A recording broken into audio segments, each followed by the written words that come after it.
नमस्कार विद्यार्थी मित्रांनो, स्वागत करतो तुमचं माझ्या YouTube चॅनलमध्ये.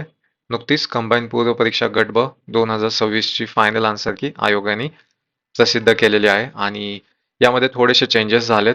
तर त्यामुळेच कट ऑफची रेंज जी आपण ऑलरेडी सांगितली होती त्यामध्ये पण आता थोडेसे बदल होतील. तर त्याबद्दलच आपण आज डिस्कशन करूयात. तर ही एक छोटीशी अपडेट आहे कट ऑफ बद्दल, तर ती शेवटपर्यंत तुम्ही नक्की बघा. तर चला तर मग सुरू करूयात आजच्या सेशनला. माझं नाव शुभम बनसोडे, चॅनलचं नाव SBMPS अकॅडमी. चॅनल आवडला तर नक्कीच लाईक, शेअर, सबस्क्राईब करायला विसरू नका. तर आन्सर की मध्ये टोटल 2 क्वेश्चन मध्ये चेंजेस आहेत आणि या 2 क्वेश्चन मध्ये मोस्टली असं दिसून येतंय की 70 ते 75% मुलांचे मार्क्स हे वाढलेले आहेत. त्या 2 क्वेश्चन मध्ये पहिला जो आहे पहिला क्वेश्चन हा कॅन्सल झालाय, हॅश झालाय आणि दुसऱ्या क्वेश्चनचा आन्सर हे चेंज झालाय. तर मोस्टली जो हॅश झालाय एक्स-रेचा तो मोस्टली बऱ्याच जणांचा चुकलेला होता. तर 25 मार्क्स तिथं त्यांचे ऍड झालेत. 0.25 आणि जो चेंज झाला त्यामध्ये पण बऱ्यापैकी मुलांचे आन्सर्स बरोबर आलेत. सो 1.25 इथे एक ऍड झालेत. सो असे दीड मार्क बऱ्याच जणांचे ऍड झालेत. काही जणांचे 1 वाढलाय. सो काहींचे 0.5 ने पण वाढलेत. सो अशा प्रकारे मार्काची एक ऍडिशन झालेली दिसते आणि एक साधारणतः सगळ्याच विद्यार्थ्यांचे मार्क्स वाढलेले दिसत आहेत. 70 ते 75% मुलं दिसत आहेत की ज्यांचे मार्क्स वाढलेत. आता नक्कीच याच्यामध्ये ज्यांचे मार्क्स कमी झालेत तर त्यांच्यासाठी तो म्हणजे बॅड लक आहे. कारण की सेकंड आन्सर की पूर्णपणे तुमच्या नशिबावर डिपेंड करते की तुमचा दिवस कसा आहे त्याच्यावर. तर काही मुलांचे एक मार्क्स कमी पण झालेत. तर ठीक आहे, त्याबद्दल आपण बोलूयाच की आता रेंज काय होईल, रेंजमध्ये काय फरक पडेल. आणि दुसरी एक महत्त्वाची गोष्ट ती म्हणजे वॅकन्सी बद्दल.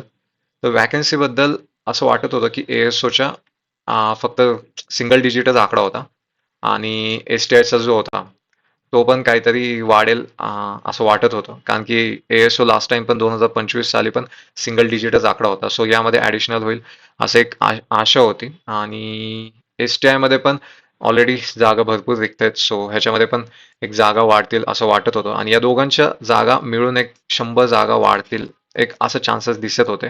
बट ते पण आता काही म्हणजे त्याच्या होप्स राहिलेल्या नाहीयेत. सो 100 जागा म्हणजे ऑलमोस्ट तुमचे 16च्या ह्यानी म्हटले तर 1600 मुलं होतात.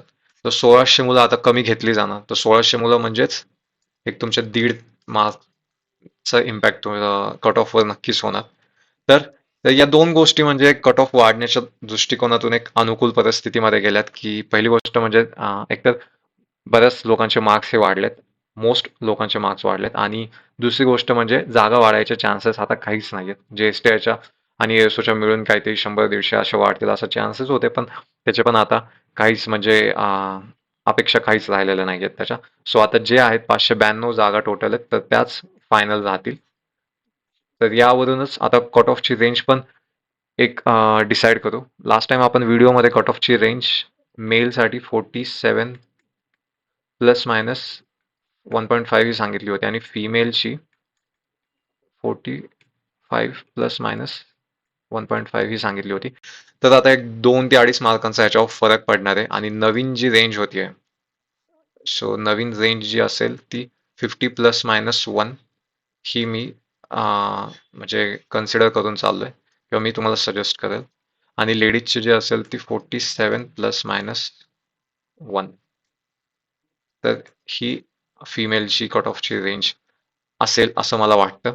नक्कीच यामध्ये प्रत्येकाचा व्ह्यू वेगवेगळा असू शकतो. त्याबद्दल काहीच दुमत नाहीये. पण हे माझा अंदाज आहे की कट ऑफ आता नक्कीच थोडासा वरच्या साईडला जाईल. तो खाली नाही राहणार.